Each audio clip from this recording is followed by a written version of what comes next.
സുതിക്കുള്ള പണിയാണല്ലോ മായേ. ആരാത്? സുതി കുറെ പൈസ കടം മേടിച്ചിട്ടുള്ള ആളാ. സൂപ്പർ ഫാസ്റ്റ് കൊറിയർ സർവീസിലേക്ക് സ്വാഗതം. നമസ്കാരം. സുധി ഉണ്ടോ ഇവിടെ? അയ്യോ, സുതി ഒരാഴ്ചയായിട്ട് ഇങ്ങോട്ട് വന്നിട്ടേ ഇല്ല. ആണോ? കാണാൻ കൊതിയാവുന്നു അല്ലേ? ആരാടാ അത്? അയ്യോ, മുതലാളി ഇവിടെ ഉണ്ടായിരുന്നോ? ദേ സുതി, നമ്മളിപ്പോ പറഞ്ഞതേ ഉള്ളൂ 100 ആയുസ് അല്ലേ? മുൻവശം മുമ്പിലാണെങ്കിലും മുൻവശത്ത് വാതിൽ പുറകുവശത്താ, ആ വഴി വന്നായിരിക്കും. അവന്റെ മുൻവശത്ത് പാല് ഞാൻ പുറകുവശത്താക്കും. ചേട്ടൻ ഇവിടെ പ്രശ്നമൊന്നും ഉണ്ടാക്കരുത് പ്ലീസ്. എടാ പന്ന പുന്നാര മോനെ, നീ എന്നെ കുറിച്ച് എന്താ കരുതിയത്? മുങ്ങി നടന്നതിനെ ഞാൻ കണ്ടുപിടിക്കത്തില്ലെന്ന് വിചാരിച്ചോ? ഞാൻ അങ്ങനെയൊന്നും പിന്നെ കരുതില്ല. നീ എന്നാ കോപ്പാടാ കരുതിയത്? എടാ എന്നെ നീ കരുത് കേട്ടോ. എടാ ഞാനിന്ന് ഇവിടെ വന്നിട്ടുണ്ടെങ്കിൽ നീ എനിക്ക് തരാനുള്ള 20 ലക്ഷം രൂപ അതിന് പലിശ വാങ്ങിച്ചോണ്ട് പോകത്തുള്ളൂ. എന്റെ കയ്യിൽ ഇല്ലാഞ്ഞിട്ടാ. കഷ്ടായി പോയല്ലോ. അപ്പൊ ഇനി എന്നാ ചെയ്യാനാ? നീ ഒരു കാര്യം ചെയ്യും, നാളെ രാവിലെ രജിസ്റ്റർ ഓഫീസിലോട്ട് വന്നൊന്ന് സൈൻ ചെയ്ത് തന്നേര്. അല്ലടാ? അതിന് ഞാൻ മാത്രം സൈൻ ചെയ്ത പോരല്ലോ.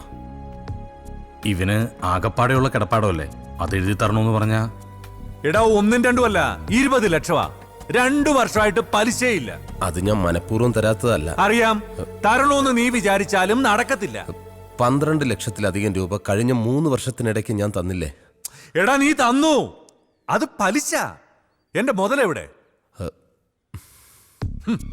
വീടിന്റെയും പറമ്പിന്റെയും ആധാരം എന്റെ കയ്യിലുണ്ട്. അതുമാത്രമല്ല, ബ്ലാങ്ക് ചെക്കിലും മുദ്രപത്രത്തിലും ഒപ്പിട്ട് തന്നിട്ടാ നീ നിൽക്കുന്നത്. ഇത്രയും ഡോക്യുമെന്റ്സ് കയ്യിലുള്ള സ്ഥിതിക്ക് കുറച്ച് അവധിയും കൂടെ കൊടുത്തൂടെ? എന്റെ മുഖത്തോക്കി ന്യായം പറയുന്നോടാ. എടാ കിട്ടാനുള്ള പണം ഉണ്ടാക്കിയ തന്തയാണെങ്കിലും കുത്തിരി പിടിച്ച് മേടിക്കുന്നവനാ ഈ ആന്റണി ഐസക്ക്. സുധീ നിനക്കെന്നെ അറിയാവല്ലോ. ഇണങ്ങിയ ഞാൻ പൂച്ചക്കുട്ടിയാ, പിണങ്ങിയ ഉണ്ടല്ലോ. നീ ഒരു കാര്യം ചെയ്, ഞാൻ ആ വെണ്ടർ ബാലകൃഷ്ണപിള്ളയോട് ഒരു വിലയാധാരം തയ്യാറാക്കി വെക്കാൻ പറഞ്ഞിട്ടുണ്ട്. നാളെ രാവിലെ കൃത്യം 11 മണിക്ക് രജിസ്റ്റർ ഓഫീസിൽ സകുടുംബം എത്തിച്ചേർന്ന് അതൊന്ന് സൈൻ ചെയ്ത് തന്നേര്. എനിക്ക് ഇച്ചിരി സമയം കൂടി താ. ഞാനത് ആർക്കെങ്കിലും വിറ്റിട്ട് നിങ്ങളുടെ കടം വീട്ടാം. എന്റെ പൊന്നു സുധി, നീ ആവശ്യമില്ലാത്ത സ്വപ്നങ്ങൾ കാണല്ലേ. നീ കടം വീട്ടിയ നിനക്ക് മനസ്സമാധാനം, എനിക്കാണെങ്കിൽ കടം കൊടുത്ത കാശ് തിരിച്ചു കിട്ടിയതിന്റെ സമാധാനം.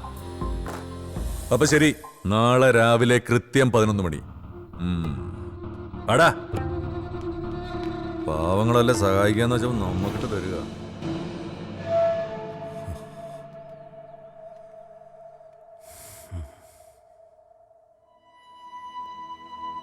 ഡാ, നീ വിഷമിക്കണ്ട.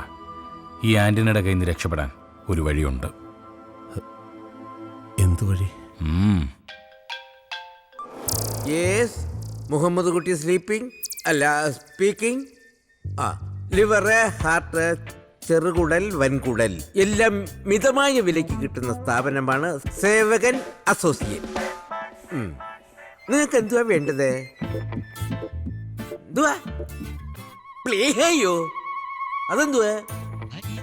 ഇടോ, അതൊക്കെ ഈ സാധാരണ മനുഷ്യർക്കുള്ള സാധനമാണോ? എന്തോ പോടി ഓടിത് പ്ലീഹ പോലും പ്ലീഹ. നമസ്കാരം സാർ. എന്തുവാ നിങ്ങളുടെ പ്രശ്നം? ഓ, ഹലോ, ഹാർട്ടോ. അതെ, നിങ്ങളെ നാളെ വൈകിട്ട് വിളിക്കേ. ശരി. എന്താ നിങ്ങളുടെ പ്രശ്നം? അതായത് ഹലോ, ഭയങ്കര ബിസിയുള്ള ആളാ. ലിവറോ ആടിന്റെയോ? എടോ, ഇത് ഇറച്ചിക്കടയല്ല, മനുഷ്യന്മാരുടേതേ എടുക്കത്തുള്ളൂ. ഇനി കാര്യം പറ, കൊടുക്കാനാന്നോ എടുക്കാനാന്നോ? കൊടുക്കാനാ. ഏത് പാർട്സാ? അത് ഈ കിഡ്നി ആണെങ്കിലോ? അത് കൊള്ളാം. പിന്നെ പ്രായം, ബ്ലഡ് ഗ്രൂപ്പ് ഇതിനെ ആശ്രയിച്ചായിരിക്കും വില. നിങ്ങളെ എത്രയായിരിക്കും ഉദ്ദേശിക്കുന്നത്? കുറച്ച് കൂട്ടി പറഞ്ഞു. ഒരു 10 ലക്ഷം 20 ലക്ഷം രൂപ. അത്രയൊന്നും കിട്ടത്തില്ല. മാർക്കറ്റ് വില 5 ലക്ഷം രൂപയാണ്. അതിന്ന് 20% എന്റെ കമ്മീഷനാണ്. 20%? ഇതൊക്കെ വലിയ വലിയ ഡോക്ടേഴ്സുമായിട്ടുള്ളൊരു ടൈപ്പാ. ഇനിയിപ്പോ എന്താ ചെയ്യാ? നീ വിഷമിക്കണ്ട. 2 കിഡ്നി തന്നാലോ?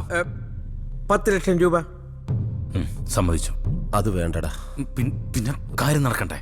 അതല്ലടാ, എന്റെ കാര്യത്തിന് നിന്റെ ഒരു കിഡ്നിയും കൂടെ എടുക്കാന്ന് വെച്ചാ. എന്റെ കിഡ്നിയോ? നിന്റെ 2 കിഡ്നി കൂടെ കൊടുക്കുന്ന കാര്യമോ ഞാൻ പറഞ്ഞത്? ഒരാളുടെ 2 കിഡ്നി എടുത്ത് കൊടുത്താൽ ആള് തട്ടിപ്പോവും. ആണോ? അതെ, ഒരു കിഡ്നി തരാം. വളരെ അത്യാവശ്യമായതുകൊണ്ടാ. ഒരു 20 ലക്ഷം രൂപ എങ്ങനെയെങ്കിലും തരണം. എല്ലാ ബോഡി പാർട്സും ഞങ്ങൾ എടുക്കും. ഒരു കാര്യം ചെയ്യും, ഈ 2 എണ്ണം ഉള്ളതിന്ന് നമുക്ക് ഓരോന്നും എടുക്കാം. ചിലപ്പോ 20 ലക്ഷം തികയുമായിരിക്കും. ഒന്നൊന്ന് എല്ലാത്തിനും ഓരോന്നെടുത്ത പ്രശ്നമാവോ? അതെ, പ്രശ്നമാവും. അപ്പോ വേറൊരു നിവൃത്തി ഇല്ലല്ലേ? പിന്നെ ഇതിലും കൂടുതൽ വലുതൊന്നും എടുക്കാൻ ആള് വരുമ്പോ ഞങ്ങൾ അറിയിക്കാം. നിങ്ങളുടെ നമ്പർ ഓഫീസിൽ കൊടുത്തിട്ട് പോക്കോളൂ. ശരി. ശരി. പോവാം. 20 ലക്ഷത്തിന് കൊണ്ടുപോയിട്ടിരിക്കല്. ഇവനൊക്കെ വേറെ പണി. അയ്യോ, എന്റെ കെട്ടിപ്പോയി. മതമിളകിയ ആന പാപ്പാനെ കുത്തിക്കൊന്നു. മതമിളകിയ ആന പിന്നെ ഭാഗവതം വായിക്കൂ. വീട് പണിയാൻ വന്ന മേസ്ത്രിയോടൊപ്പം വീട്ടമ്മ ഒളിച്ചോടിപ്പോയി. കുറ്റം പറഞ്ഞിട്ട് കഥയില്ല, പണിയറിയാവുന്നവന്റെ കൂടെ പോയി. അളിയനെന്ന് പാർട്ടിയുടെ ഉപരോധമൊന്നും ഇല്ലേ? ഇല്ല, ഇന്നലത്തെ ഉപരോധം കുറച്ച് കടുത്തു പോയി. അപ്പൊ ഇന്നലെയും തല്ലുണ്ടായി. പിന്നെ ഈ കൂട്ടത്തിലുള്ള ആളുകളാണോ അളിയ തല്ലുണ്ടാക്കുന്നത്? ഓടിച്ചിട്ട് തല്ലുന്നതിനിടയ്ക്ക് തിരിഞ്ഞു നോക്കാൻ പറ്റില്ല. ഓഹോ, എന്നാലും ഒന്ന് തിരിഞ്ഞു നോക്കിയിരുന്നെങ്കിൽ ആളെ തിരിച്ചറിയായിരുന്നു. അയ്യേട്ടാ, തിരിഞ്ഞു നോക്കി ഒരുത്തനെ ഐസിയൂല. തിരിഞ്ഞു നോക്കണോ? അത്ര സാധാരണക്കാരായ ജനങ്ങൾക്ക് അവരെ ബുദ്ധിമുട്ടിക്കുന്ന സമരങ്ങളോടുള്ള വെറുപ്പ് ഇപ്പൊ കൂടി വരിക. സ്ത്രീകൾ വരെ പ്രതികരിച്ചു തുടങ്ങി. പാർട്ടിക്ക് ഇനി പിടിച്ചു നിൽക്കണമെങ്കിൽ പുതിയ വഴികൾ തേടണം. അപ്പൊ അതൊക്കെ അറിയാം, പക്ഷേ പാർട്ടിയുടെ നേതാക്കന്മാർ കൂടി അത് ബോധ്യപ്പെടണം. അല്ല, ഇന്നെന്താ പരിപാടി? വിമലയും കൂട്ടി ഡോക്ടറെ കാണണം, ഒരു റൂട്ടീൻ ചെക്കപ്പ്. ഞാനും കൂടെ വരാളിയാ. വേണ്ട, മാളുണ്ടല്ലോ അവിടെ. നീ ടാബ്ലറ്റ്സ് ഒക്കെ മുടങ്ങാതെ കഴിക്കുന്നുണ്ടോ? എനിക്ക് മടുത്തു ഏട്ടാ. എനിക്ക് ഒരിക്കലും ഒരു അമ്മയാവാൻ പറ്റില്ലെന്ന് എന്റെ മനസ്സ് പറയുന്നു. നീ എന്തിനാ ആവശ്യമില്ലാത്തതൊക്കെ ചിന്തിക്കാൻ പോകുന്നത്? ഡോക്ടർ അങ്ങനെ പറഞ്ഞു. അതെ, ഡോക്ടർ മഹേഷ് അത്ര നിസ്സാരക്കാരനൊന്നുമല്ല. വന്ധ്യതാ ചികിത്സയിൽ നമ്മുടെ നാട്ടിലെ നമ്പർ 1 ഡോക്ടറാ. നീ സന്തോഷത്തോടെ പോയിട്ട് വാ. ശരി. മുജ്ജന്മ ശാപമാവും എന്റെ മോൾക്ക് ഇങ്ങനെ ഒരു അവസ്ഥ വരാൻ. എന്താ അമ്മ ഇത്? ഒന്ന് പുറത്തു പോകാൻ പോലും മടിയാ അവൾക്ക്. ആൾക്കാർ ഓരോന്ന് കുത്തി ചോദിക്കുന്നത് കേട്ടിട്ട്. എന്നാ പിന്നെ ഒരു കുഞ്ഞിനെ ദത്തെടുക്കാൻ പറയും, അളിനും താല്പര്യം ഉണ്ടാവും. സ്വന്തം വയറ്റി പിറക്കാത്ത കുഞ്ഞിന് അമ്മയോട് സ്നേഹം ഉണ്ടാവില്ലെന്ന അവളുടെ വാദം. അമ്മ സമാധാനപ്പെടും. നമ്മൾ അറിഞ്ഞുകൊണ്ട് ആർക്കും ഒരു ദ്രോഹം ചെയ്തിട്ടില്ലല്ലോ. അതുകൊണ്ട് ദൈവം നമ്മളെ കൈവിടില്ല.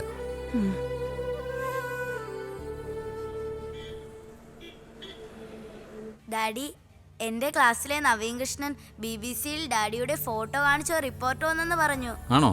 മോള് കണ്ടില്ലേ? ഇല്ല, 24 അവേഴ്സും പഠിച്ചോളണമെന്നാണ് മമ്മിയുടെ ഓർഡർ. മോള് നന്നായിട്ട് പഠിക്കുന്നുണ്ടോ? എല്ലാത്തിനും എനിക്ക് A+.